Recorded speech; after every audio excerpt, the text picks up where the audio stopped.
Levy व्यवस्था अध्याय 7। दोष बलि। दोष बलि जो कि परम पवित्र है, उसके लिए तय की गई विधि यह है, जिस स्थान पर वे होम बलि के लिए निर्धारित पशु का वध करते हैं, उसी स्थान पर दोष बलि के लिए निर्धारित पशु का भी वध किया जाए, और वह उसके रक्त को वेदी के चारों ओर छिड़क दे। फिर वह इसकी सारी चर्बी अर्थात मोटी पूंछ तथा वह चर्बी जो आंतों को ढकती है, दोनों गुर्दे चर्बी के साथ जो कमर पर है तथा कलेजे के ऊपर की झिल्ली गुर्दों सहित अलग कर भेंट करे। पुरोहित यहोवा को इसे होम बलि के रूप में वेदी पर अग्नि में जला दे। यह दोष बलि है। पुरोहितों में से हर एक पुरुष इसको खा सकता है। इसको पवित्र स्थान में ही खाया जाए, यह परम पवित्र है। दोष बलि पाप बलि के ही समान है। उनके लिए एक ही विधि है। इसको वही पुरोहित खाए जो इसके द्वारा प्रायश्चित पूरा करता है। वह पुरोहित जो किसी व्यक्ति के लिए होम बलि भेंट करता है, होम बलि के उस पशु की खाल जो उसने भेंट की है स्वयं के लिए रख ले। उसी प्रकार हर एक अन्न-बलि जो तंदूर या कड़ाही में अथवा तवे पर पकाया गया है, वे सभी कुछ उसी पुरोहित की होंगी जो उसे भेंट करता है।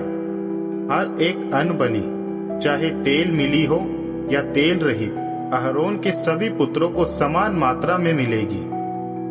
मेल बलि।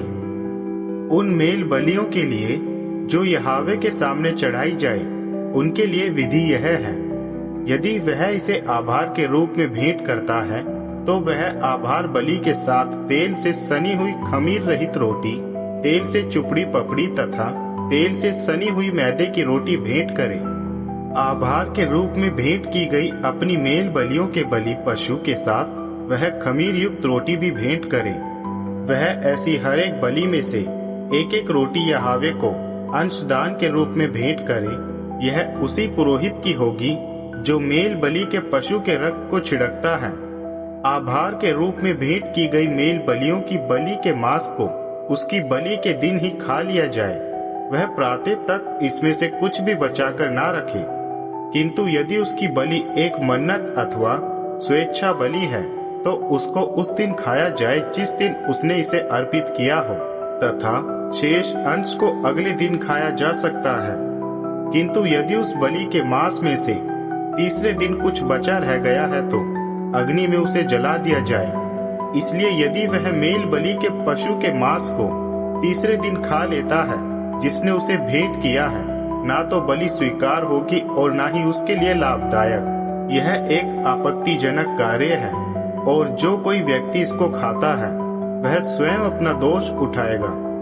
जिस मांस का स्पर्श किसी अपवित्र वस्तु से हो जाए, उसको खाया ना जाए, इसे अग्नि में जला दिया जाए।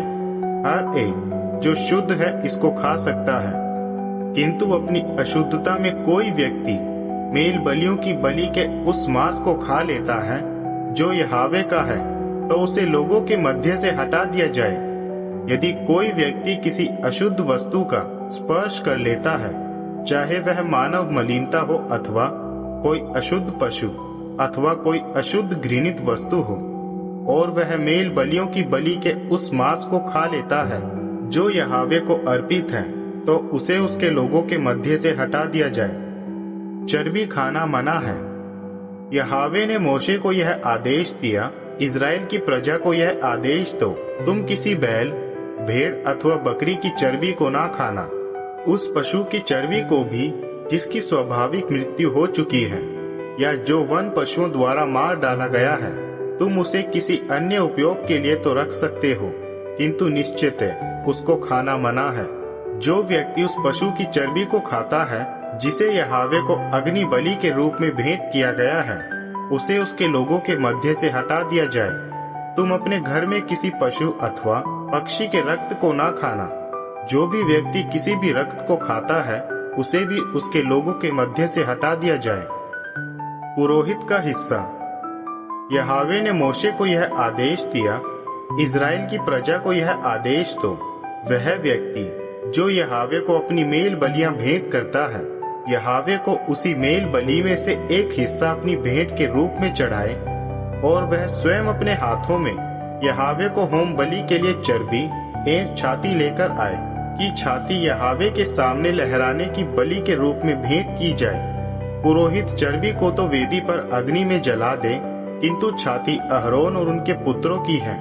तुम अपनी मेल बलियों की बलियों में से दाहिनी जांघ पुरोहित को दे देना। अहरोन के पुत्रों के मध्य से जो पुत्र मेल बलियों के रक्त और चर्बी को भेंट करता है, दाहिनी जांघ उसके अंशदान के रूप में उसी की होगी, क्योंकि इज़राइल की प्रजा से मैंने उनकी मेल बलियों की बलियों में से लहराने की बलि के रूप में भेंट की गई छाती और अंशदान की जांघ को लेकर उसे पुरोहित अहरोन और उनके पुत्रों को दे दिया है। यह इज़राइल की प्रजा से सर्वदा के लिए पुरोहित अहरोन और उनके पुत्रों को अधिकार के रूप में दे दिया है। यह वह अंश है जो यहावे की अग्नि बलियों में से अहरोन और उनके पुत्रों के लिए है। जिस दिन से उसने उन्हें यहावे के सामने पौरोहितिक सेवा के लिए प्रस्तुत किया, जिस दिन उनका अभिषेक किया गया, उस दिन यहावे ने इज़राइल की प्रजा से उन्हें यह वस्तुएं देने का आदेश दिया है।